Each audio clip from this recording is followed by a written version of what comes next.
I'm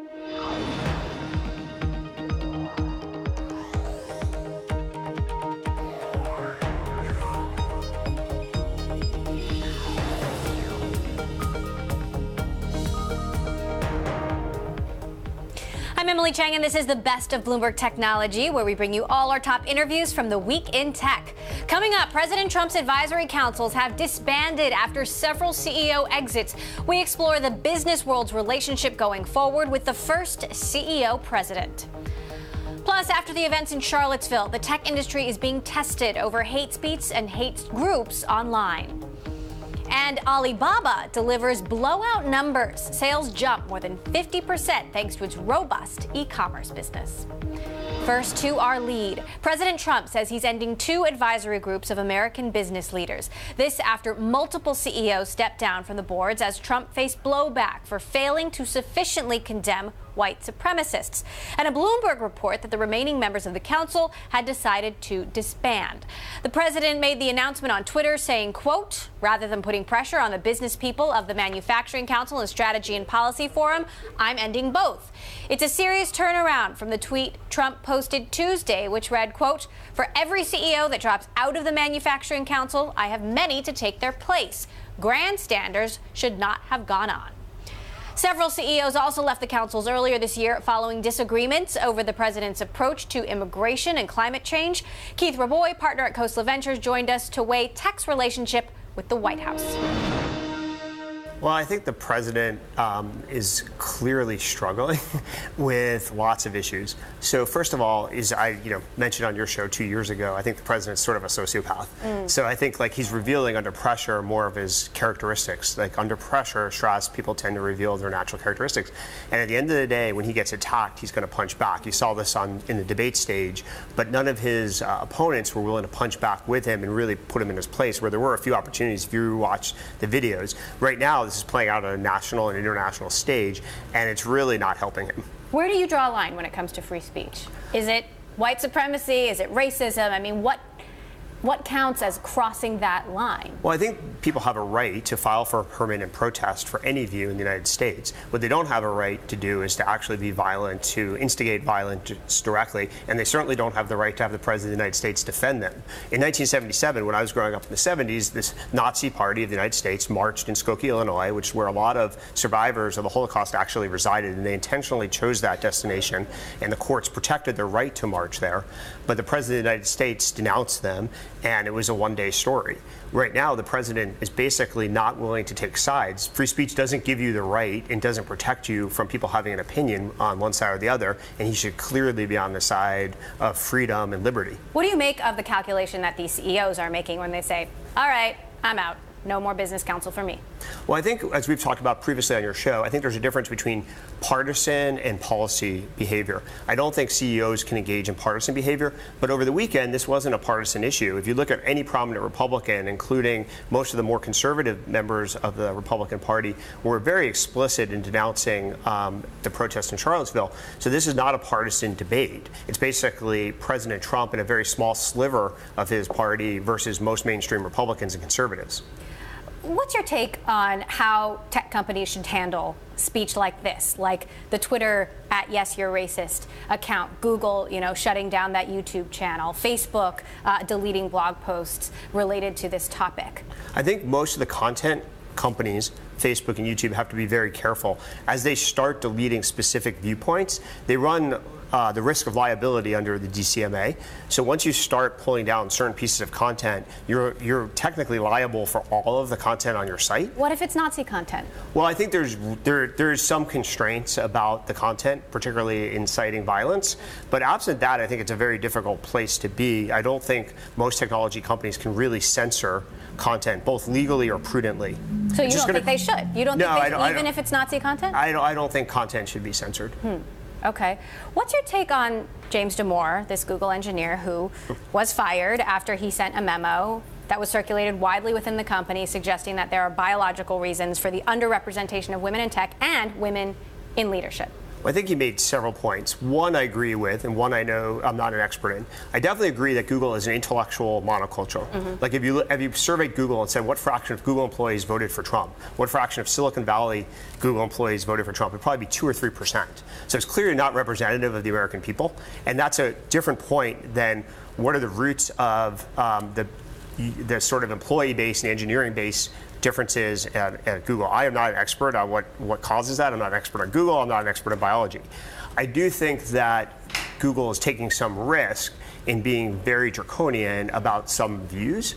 I think personally, if I was running the company, I think it's ridiculous that anybody spends 10,000 words and distracts an entire company. But Google has a culture where there's been these mailing lists with off-topic topics for a very long period of time.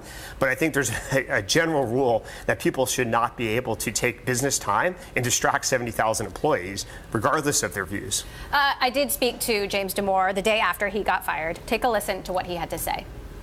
It's hard to regret it just because I do believe that I'm trying to make Google and the world in general a better place by not confining us to our ideological echo chambers where only one side of the story can be heard.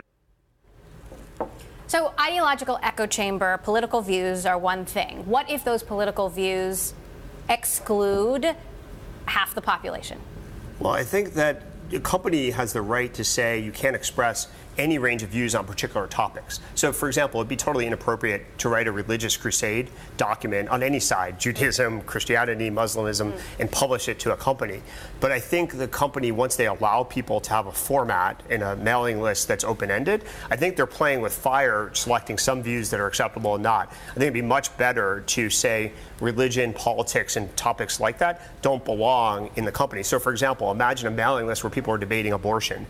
That would absolutely offend both sides completely legitimately right away and would distract everybody from their work. It'd be perfectly acceptable for a CEO to say, we're not having emails about abortion in our company. That's not the reason for our existence. So, final thought, should he have been fired? Yes or no? 30 seconds. No. Why not? Because I think Google's culture, if you looked at the historical topics that have been covered on the miscellaneous emails, mailing lists at Google, are very wide-ranging. And I think without changing that policy, at least based upon things that have been communicated to me, I only worked at Google for 2 weeks. But fundamentally, I believe from what I've read that those mailing lists are pretty wide-ranging and wild. Insofar as that happened at a different company that had less of that precedent, then absolutely, I think it's perfectly fine to fire someone for distracting people.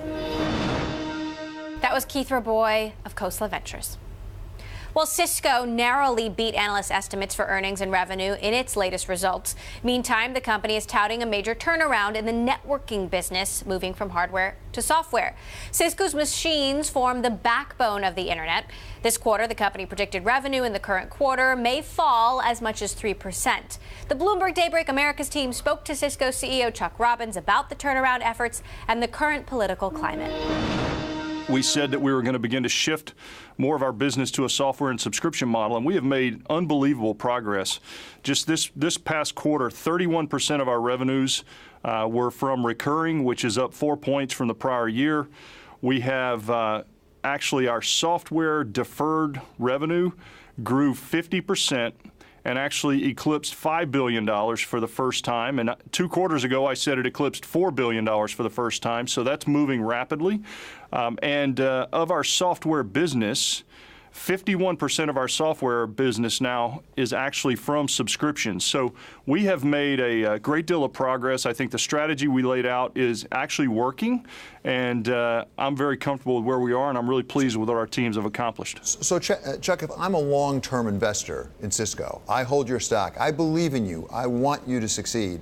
What are you telling me to look at to know when I'm certain it's going to turn around? What's on the dashboard there that says, okay, now I see it's working, or for that matter, maybe it's not working? Well, I think that, first of all, we provided at our financial analyst conference some new metrics that actually indicate that this transition is working. Metrics like this recurring revenue, percentage of our software business coming from subscriptions, the size of our software business. And if you look at our actual software business and you stack ranked us against traditional software companies, you might be surprised at how big it is. But looking at the growth of that deferred software balance, and looking at the percentage of our software coming from SaaS offers. We provided a lot of metrics that we're reporting now on a quarterly basis to help you feel better about it. But at the same time, we're executing on our financial model. So last fiscal year, David, in the midst of this transition, we had record cash flows, record earnings per share. So we're actually executing on the financial side of it for our shareholders at the same time that we're going through this transition. Chuck, over the last couple of days, many American CEOs of some of the biggest companies in this country have distanced themselves from the President of the United States after comments that he made following some ugly rallies over the weekend. As you see it, as the CEO of Cisco, is this an administration that you can still work with? Well, first of all, hello, Jonathan. You know, the events of this past weekend, first and foremost, it's frankly incomprehensible that we're in 2017 and we're having these discussions. And I think that most of America and Cisco absolutely abhors racism, doesn't stand for it, doesn't stand for neo-Nazism, white supremacy, discrimination in any kind, way, shape, or form. And that is true of Cisco as well. And we've communicated that very clearly with our employees this week as we've gone through this. The second thing is that we still have a lot to do in this country. And we still need to drive GDP growth. If you look at where the country is relative to some of the latest numbers, we have other regions of the world now that are actually beginning to grow faster than we are here, which is great that they're growing, but we should be growing faster in the United States. We need job creation, we need tax reform. And so regardless of what's going on, we can't abdicate the need to get those things done. And then finally, I think from a country perspective, we have to find a way, and our leaders have to find a way to focus more on the things that actually unite this country, the things that have made us great, and not focus every day on our differences of opinion and the things that divide us. And I think that's what's most important. But I think it's incumbent upon the business leaders here to continue to work on making sure that the things that this country needs to be successful over the next few years, that we're still making sure that we're playing a role in making that happen. That was Cisco CEO Chuck Robbins. Coming up, Bitcoin continues to surge, this time past $4,000. What is driving the demand? We will discuss. Plus, tech firms are stepping up the policing of hate speech online. We'll hear from the CEO of Cloudflare on the process of reviewing these policies. This is Bloomberg.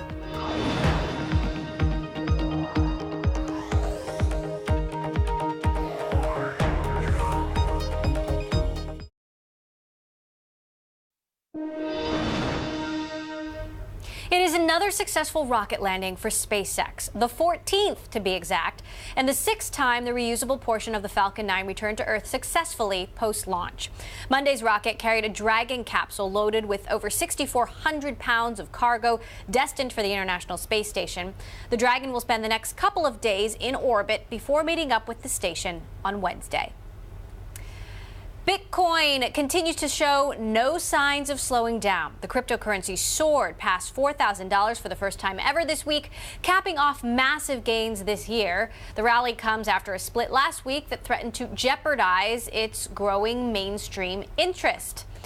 Bloomberg's Caroline Hyde caught up with Adam White, vice president of Coinbase, an online platform that allows users to buy or sell Bitcoins by connecting with their bank accounts. That's going all in on demand for the digital currency. What we're seeing is the market respond to a real improvement, a real leap forward in the technology that stands behind Bitcoin. So something called segregated witness locked in over the last few days. And segregated witness is effectively an improvement to the core protocol that could have Bitcoin processing the same number of daily transactions as we see from the likes of Visa and MasterCard. What about geopolitics? Because there was talk, of course, a lot of deals being done in terms of Bitcoin versus the South Korean won, Ethereum and the South Korean won as well. Is there geopolitics at stake here driving it higher? I do think Bitcoin and other digital currencies like Ether and Litecoin, for example, all are influenced by kind of the macroeconomic factors at work. So a good example is what we saw just last week is that Fidelity, one of the world's largest brokerages here into the U.S., is actually doing an integration so that all Coinbase customers can attach their accounts to Fidelity and see their digital currency holdings right in line with their traditional financial assets. It's those types of partnerships. It's international exchanges like what's going on in Korea, Japan, parts of Europe. These are all factors that influence traders and the corresponding price of Bitcoin. Of course, you're general manager also of GDAX. This is particularly aimed at institutional investors, at the professional investors for Coinbase. And Fidelity is really one of the institutional investors that is ahead of the game when it comes to digital currencies. I mean, they're mining their own Bitcoin, let alone integrating it into some of their own users being able to access their Coinbase accounts. Why are some other institutional players reticent to get in? Why do they perhaps need more trust to build within exchanges such as yourselves? Yeah, I do think Abby Johnson, the CEO of Fidelity, is going to be looked back at as kind of a visionary. She sees something in where this industry is headed that's very exciting. Now, I think others, while they may not be as quickly moving in the space, are absolutely investigating it. Helping run GDAX, which is our institutional grade exchange, I'm on the front lines of speaking with these hedge funds, family offices, proprietary trading firms, and they're all starting to say, look, help us understand what digital assets like Bitcoin and Ethereum can become. Help us understand the market. If I had to pick one thing that I think is going to be a watershed moment, it's when we start seeing kind of more clear and consistent regulation, not just in the U.S., but abroad. That really helps give the confidence to institutions to begin trading this digital asset. And that's at the forefront of every decision we make here at Coinbase and GDAX, is how do we become the most compliant institutional customer provider here in the space. Of course, you deem yourself the most trusted digital asset exchange. There have been worries about a hack that occurred back in May, for example. It was but a small one, I understand, and also you've been gaining so many users, but there's also issues about liquidity. I mean, how do you settle these sorts of concerns to ensure that it can keep growing and taking on the institutional demand as and when it grows? Yeah, just to be clear, it wasn't a hack, and what we saw was a byproduct of still a relatively thinly traded, some might say still illiquid asset that Bitcoin and digital currencies are. So we can see movements very quickly in the marketplace when customers place large buy or sell orders, and that's effectively what happened in May and June. What we've really done is kind of recommitted to providing the stability, the transparency, the market integrity that institutional traders require. And we do that partly through this new fundraising round, right? Having raised $100 million, we're now able to continue to reinvest into the team and the customer support operations to provide world-class service to our customers and what they expect. Sorry, so the individual who lost some $8,000 via his Coinbase because of his Verizon phone as well, that wasn't a hack?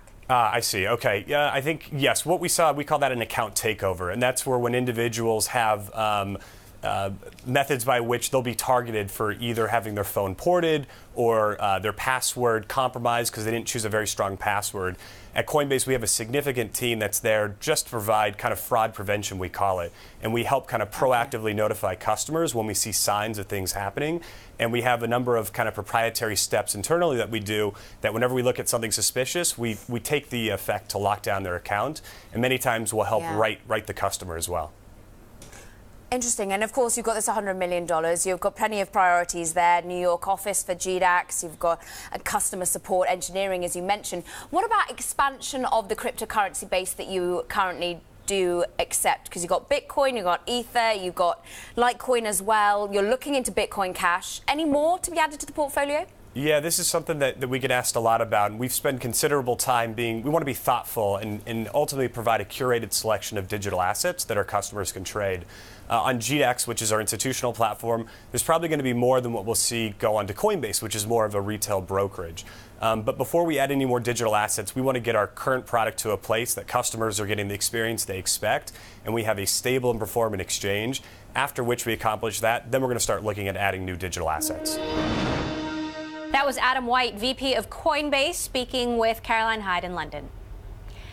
Coming up, besides winning NBA titles, Steph Curry of the Golden State Warriors has been busy investing in tech companies. So where is he putting his money? We'll hear from Curry next. Plus, Alibaba's earnings show it continues to dominate in e-commerce and mobile. Can the company go toe-to-toe with Amazon? This is Bloomberg.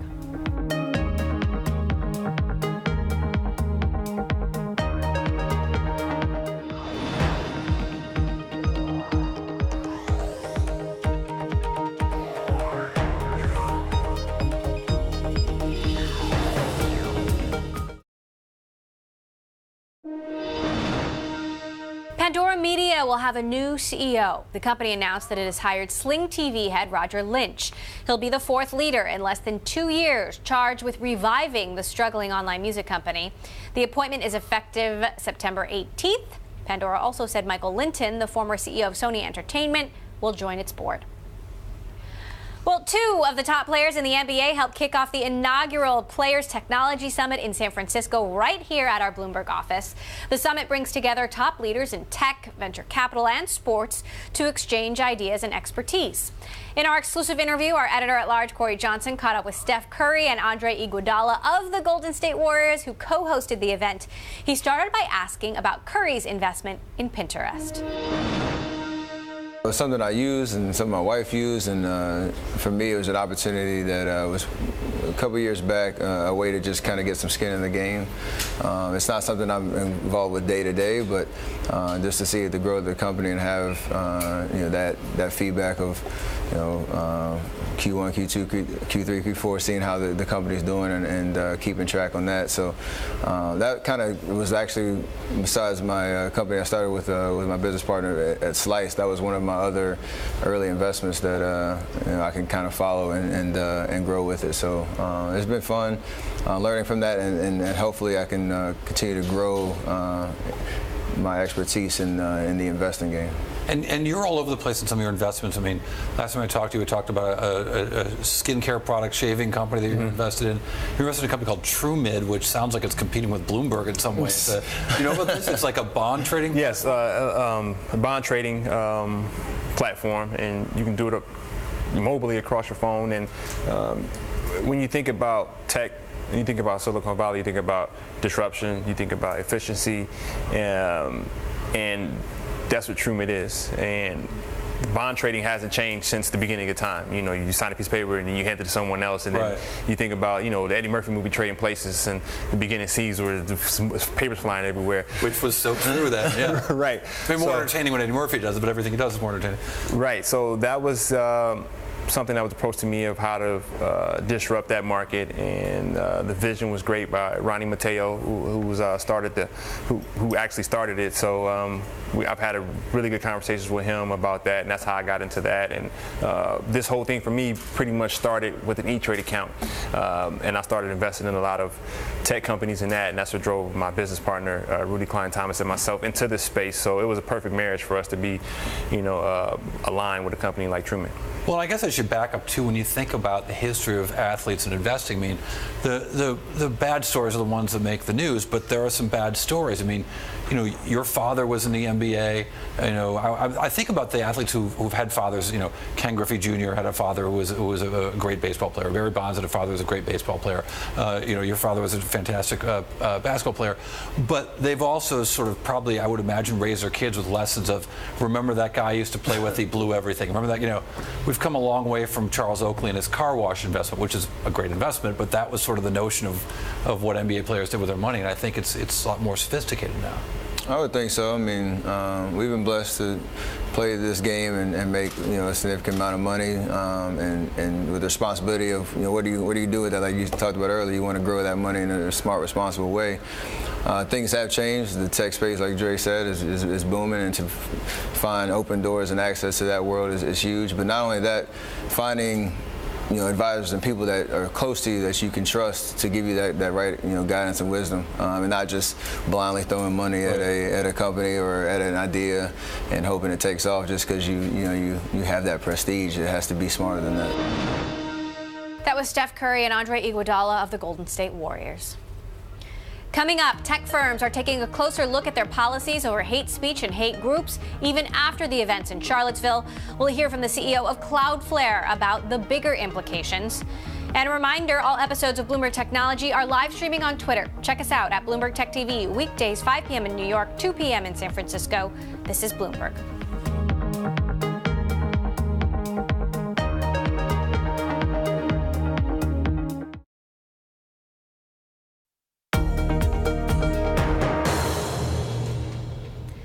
Welcome back to the Best of Bloomberg Technology. I'm Emily Chang.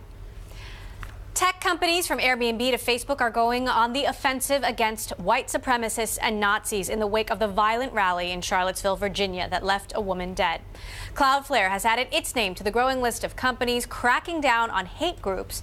The web security company decided to end its business with the Daily Stormer, a known neo-Nazi website. It was a surprise move as the site prided itself on its unwavering commitment to free speech. Cloudflare was criticized for providing service to alleged terrorist groups in 2013. Cloudflare CEO Matthew Prince joined us to discuss. The Daily Stormer was a really unique incident, and to us, it was the exception that proved that we really needed to rethink a lot of the rules, not just with Cloudflare, but with the tech industry in general.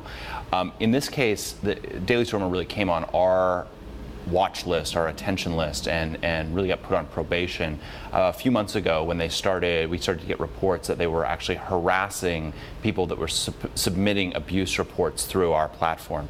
And then earlier this week, they were bragging on their bulletin boards that the people of Cloudflare, the senior management of Cloudflare, were actually supporters of theirs. In reality, we think that the content that was on the site is abhorrent and vile. And that was really the final straw for us. But I think there's a really important piece here where we need to think about who it is as a technology company or the society in general that can regulate what content is online. I sit in a very privileged position running a company that sees about 10% of all internet requests, and I could make a decision that they shouldn't be online anymore. And I'm not sure that I'm the right person to be making that decision. Now, to be clear, I think we should take a moment to talk about what Cloudflare does, because just because you pulled the plug doesn't take the site down, but it makes it more vulnerable to attack, right? That's right. And so Cloudflare provides a number of services. We make sites faster, we help them stay online, we stop big cyber attacks launched against them, and again, see a huge portion of the internet. Most of our big customers are big Fortune 500 companies and otherwise, but we have small customers like the Daily Stormer that get attacked all the time. The reality of the internet today is that it's become such a dangerous place that if you don't have a major network like Cloudflare sitting in front of your infrastructure and you do anything which is controversial online, chances are that hackers are going to be able to knock you off. Now, the reality of the internet is also that the Daily Stormer isn't the only Nazi website online. There are other hate groups online, and are those groups still up and running thanks to Cloudflare's services in part? So we still believe that the right policy is to be a content-neutral network. So this is not a precedent, what has happened with the Daily Stormer. This is a one-time thing. That's correct. I think that this is, we hope, a way for us to say, let's stop and think about what's the right place for internet content to be regulated. You think about a company like Google. So Google terminated the Daily Stormer from using their registrar service, but they didn't kick them off their ISP. They didn't push an update to Chrome that didn't let you access it. They didn't stop answering their DNS queries across their DNS service, and they didn't pull the search results from that site. What that tells me is not that Google made a mistake in that, but that where in the internet stack something is being restricted or controlled matters. And so the rules for someone like Facebook or Twitter or YouTube are inherently going to be different than a company that runs a network like Cloudflare or Level 3. And I think we need to have that conversation about where is the right place for content to be regulated and who's going to make those decisions and how are they going to make those decisions. Cloudflare has been called terrorists' little helper, a company that helps serve up hate on the web. Even if the rules are different for you than it is for these content providers, how do you respond to those accusations? Well, the nature of being neutral is that there's going to be someone who you upset all the time. We have a project called Project Galileo. But terrorism is different than, Sure. upsetting someone else for a variety of other reasons. And so when we hear that there's an allegation that there's something that's terrorist content, illegal content, or otherwise, we turn to the experts in terrorism and illegal content, which is law enforcement, legislators, regulators, and we say, here is this content, what would you like us to do?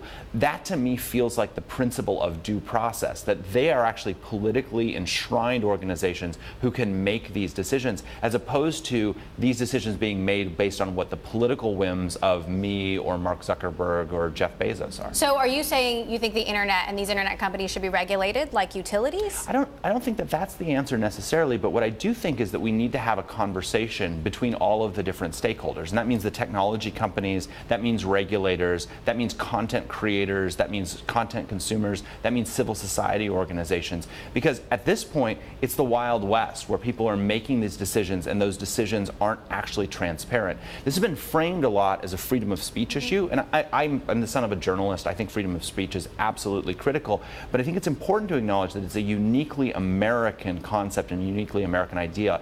On the other hand, due process is something that spans the globe and people really, really, really believe in. And part of due process requires that there is transparency, that there's accountability, that you can understand what's going on. And I don't think that that's necessarily what's going on with technology companies right now. You've warned this is dangerous territory, this is a slippery slope. What is the worst case scenario? Well, again, I think the worst case scenario is that you have a cabal of 5 to 10 tech executives who basically are choosing what content can and cannot be on the internet based on either what their own political and personal agendas are, or even in worst case, what their economic incentives and agendas are. That, again, I think is something that even as someone who sits in that privileged position, I'm worried about as an internet consumer. And I think it's important, again, that there's an understanding and accountability for when technology companies are making these decisions. Look, these people, Nazis would find each other if the internet didn't exist, That's right? But, you know, some people have argued that technology has given these groups oxygen, has allowed them to find each other more easily, has allowed them to grow. You know, given that these tech companies are now so powerful, including your company, which handles 10% of all internet requests, do you think that by taking a moral stand, even if it is a stand that these companies haven't taken before, they can actually make a dent in the fight on terror? Like, can tech companies make a difference with their policies? And if so, does it make that moral choice worth it? So I am skeptical that censoring content makes content go away. On the other hand, I do think that taking content and saying this is something that we support and we believe in and we'll help promote that is really important. So what we're— But isn't that like the opposite? Like sort of, it's a double-edged sword, right? Promoting things you like versus, you know, condemning things you hate. Again, I think that people learn to hate, and so if we can teach them how that isn't a productive and part of a modern civil society, then that makes a ton of sense. So what we do at Cloudflare is we actually work with over 100 civil society organizations to identify either politically or artistically important groups that might be under attack, and they may not be under attack from hackers, but they could be from governments, for example, LGBT groups in the Middle East, human rights workers in China, where they might be trying to be silenced. And we say we'll lend our services in order to make sure that they stay online. I think that that's the role that technology companies can really play, is in saying, here is a way, here's an alternative way of looking at the world, which again is more progressive and aligns with the moral values of those companies. Are you still, in this moment, uncomfortable with the decision that you made about the Daily Stormer? Absolutely. I think, again, you know, I woke up one morning and got sick of these jerks using our platform, and I flipped a switch and they were no longer on the internet. And I'm not sure that that's a power that any individual, especially any individual that isn't politically, sort of has a political legitimacy to them, that any individual should be making. That was Cloudflare CEO Matthew Prince. Well, JANA Partners continues to bet on groceries. The activist fund founded by billionaire Barry Rosenstein has announced a 2% stake in meal kit delivery service Blue Apron. Shares are down by nearly 50% since its IPO in June. JANA also says it owns nearly 600,000 shares in organic grocer Sprouts Farmers Market. Remember, JANA reaped a $300 million windfall after selling its stake in Whole Foods back in July. Coming up, China's largest online marketplace boosted its dominance in e-commerce and mobile. We'll break down Alibaba's results next. Plus, Apple is making a major push into original programming. Later, we detail the steps it's taking to compete with the likes of Netflix and Amazon. This is Bloomberg.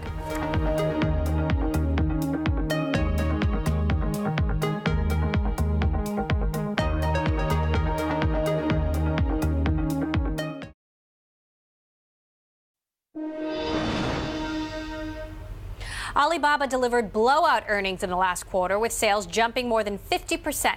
But China's largest online marketplace is setting its sights on new goals, now stepping up its spending on media and content, as well as a new retail strategy. I spoke with Hans Tung, managing partner at GGV Capital, and Bloomberg's Selena Wang about the results and Alibaba's future. Of course, we'll be impressed anyone can grow at this size, but at the same time, we also feel very vindicated because for the last 2 years, we have been saying that Alibaba was going to be great, and a lot of people had skepticism with given the China downturn economy, stock market crash from 2 summers ago, and yet Alibaba continued to just grow and grow and grow. It has been impressive to see them do that. Now, I want to take a look at how revenue growth has progressed. Take a look at your Bloomberg G #BTV 4742 shows how revenue has grown over the last several quarters. Selena, the company executives spent a lot of time on the call talking about a new retail strategy, another area they're expecting significant growth. What does that really mean? Alibaba, like Amazon and many other e-commerce giants, have been talking about how really the future of commerce is when you combine offline shopping with online shopping. So Alibaba wants to leverage the millions of consumers it has, as well as all their data, to deliver a mobile app that offers a seamless experience when you're actually in a brick and mortar store. Now, a lot of Alibaba's recent acquisitions have been billions of dollars poured into this offline commerce.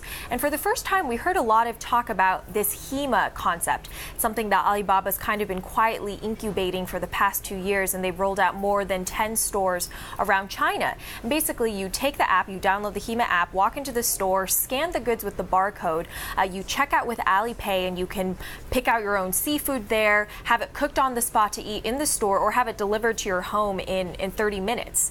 And Jack Ma and his executives are really betting on this type of strategy to drive growth in the future. Hans, how do you compare what Alibaba is doing here with these HEMA supermarket stores, which actually double as warehouses for Alibaba's online orders? How do you compare what they're doing to Amazon? Well, right now in China, e-commerce as percentage of retail, offline retail, is roughly 15%. And that penetration rate is going by 1% year on year. And for Alibaba to continue to grow at over 50% a year, they need to figure out a way to tap the other 85% of spending that's in the offline business. And that they're doing that through Hema, which is a very interesting way of combining online with offline. I think part of that inspiration for Hema comes from looking at what has happened in Japan retail in the last 20 years. For most Westerners who haven't been to Tokyo, you go to Tokyo, you go to Osaka, you see these high-speed rail, you see the subway stations, and you see tons of stores inside there. You land in Tokyo, you can check in your luggage. At airport, you'll get sent to your hotel. And China has learned from that and apply that to e-commerce. I find it interesting that Alibaba is taking on grocery, though, at the same time that Amazon is here in the United States. And Amazon did it after Alibaba moved. Right. But how do their efforts compare? If you look at it, the sort of size of the mobile payment market in China, in 2016, it's about $790 billion. That's 11x the size of U.S. mobile payment market. What it means is that the Chinese consumers are very used to paying with their smartphone, and they will use Alipay, they will use WeChat Pay to make payments everywhere they go. So they when they go to a store, they see something they like, they can make a purchase. If the inventory is not available, no problem. The warehouse can send that to their home in the next 30 minutes. That kind of delivery and service level is something that we don't see in the U.S., and you'll see that happen more and more in China going forward. Now, Selena, cloud revenue, another big growing part of Alibaba's business, but also they're losing money there. Talk to us about what's happening when it comes to cloud computing. So they reached a milestone there. They had more than 1 million paying customers, but we did see growth slow down from that triple-digit growth rate that a lot of analysts had been predicting. Digital media entertainment, we also saw growth slow from triple-digit growth to just 30%, which is still good, but in comparison to previous quarters, it's considerably less. And a lot of the reason for the growing costs in those areas is because with the cloud area, they need to spend on data centers, and with the entertainment division, they're spending very heavily on content. And there's a big war being waged between Baidu, Tencent, and Alibaba. They're all bidding higher and higher prices for content, so it's likely that those losses are going to continue to widen before they get any better. Hans, shares have been on a tear. Is it warranted? Is it going to continue? I think that there's a chance that e-commerce as a percentage of retail in China will move from 15% to 30% over the next 20 years. So as such, that would be a good foundation area for growth for Alibaba. That was Hans Tung from GGV Capital and Bloomberg's Selena Wang. Well, Airbnb says Asia represents the biggest opportunity on the planet. Bloomberg's Haslinda Amin caught up with the company's co-founder and chief strategy officer, Nathan Blecharczyk, in Singapore. Intra-Asia travel is a big deal. So we've been promoting Airbnb in a number of countries. In Singapore and Australia, we're very ubiquitous. We're probably most well known in those countries by the populations. We've been investing a lot into China, though, lately. Chinese travelers are going all around the world. It's the fastest growing segment. They're the #1 spenders on international travel. We're running a big campaign there right now. And so a lot of our growth in Singapore and elsewhere is happening as a result of Chinese travelers using Airbnb to explore the world. For China in particular, you have Airbnb wannabes, the like of Tujia, which tied up with Expedia, and today it has about 450,000 listings and growing. What's the strategy? I mean, you'll be competing with more players than Tujia alone. So there is local competition in China. They're largely focused on domestic travel. Our focus historically has played to our strength, which is international travel. So we've been marketing Airbnb as a way for Chinese to explore the world. We have now 4 million homes in 191 countries. None of the local competitors in China have that. And so we've made sure that we've played to our strength and not engaged in any kind of direct competition. Are you adopting a different strategy in Asia compared to the US and Europe? Because it does seem like Airbnb is pretty low-key in this part of the world. You're pretty aggressive in your marketing strategy elsewhere. Yeah, well, in every part of the world, we're trying to partner with government. This is a new model, and new policies have to be passed to, I think, realize the full potential of home sharing. And so, we do that government by government. Most recently, we've seen a big success in Japan, where Japan has passed a new national law, basically saying home sharing up to 180 days is now legal, and it's a huge opportunity. Japan has been our #1 destination in Asia now for a number of years. But even for Japan, I mean, it's a matter of implementation, and that is still a work in progress. If you take a look at Singapore, it also recently passed a law stating that it is illegal to rent a place for less than 6 months. I mean, what's your take on the regulations across the board in all of Asia, the differing regulations? Yeah, well, it's obviously not. Does it make it a more competitive or difficult marketplace for you? It's obviously not a simple topic, and I think what we've seen is, this will play out over time. We try to be as proactive and be a partner to government as much as possible. But figuring out exactly the right model and all the implementation details will take time. It's not a one-and-done type of situation. I'm sure things will continue to evolve even here in Singapore. Give us a sense of how important the Asian market will be in the future. You turned profitable last year. How do you see Asia contributing to your profitability going forward? Oh, it's huge. Asia has been the fastest growing region for us. But from a very low base. From a low base, although quickly catching up. I mean, this has now been a story for probably 3 years. It's been our top growing origin region. And if you look at all the industry numbers, it is the biggest opportunity on the planet, China specifically. But if you also look at Southeast Asia as a destination, all the numbers are incredibly promising. That was Nathan Blecharczyk, co-founder and chief strategy officer at Airbnb. Coming up, Apple is said to be throwing down the gauntlet with a big-time investment in its original programming. But with other tech giants in the space, will it be too little, too late? And if you like Bloomberg News, check us out on the radio. You can listen on the Bloomberg Radio app, Bloomberg.com, and in the U.S. on SiriusXM. This is Bloomberg.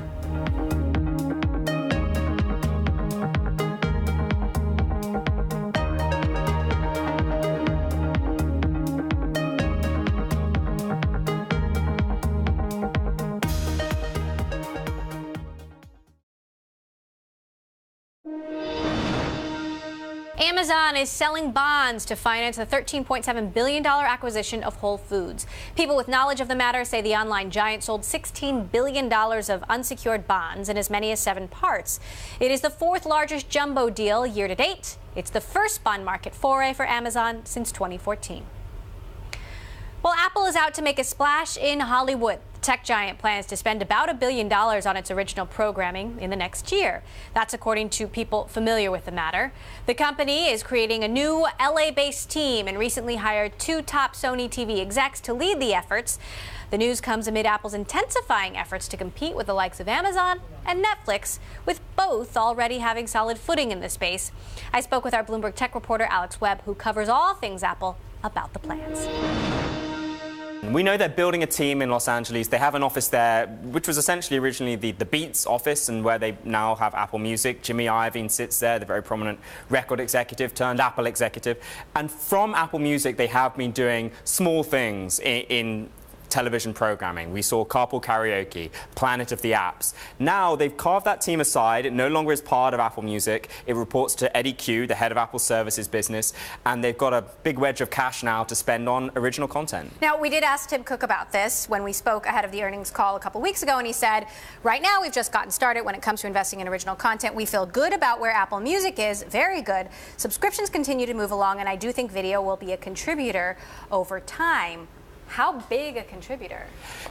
Up to a point, it's them replacing revenue which is gradually being lost from iTunes. Right. At the moment, I don't know about you, but when was the last time you bought a film on iTunes? I do all I can to not buy movies. Well, there we go. and you have Netflix and Amazon, so they're plugging that gap. Now, Apple's trying to ensure that revenue doesn't disappear from iTunes and go to Amazon and Netflix. It stays with them, and also then serves to glue people to their products, to their iPhones, to their iPads. The odds are, while you'll be able to watch these films on PCs, you will probably not be able to watch them on an Android phone or a Roku or something like that. Are they trying to play in the House of Cards, Game of Thrones arena?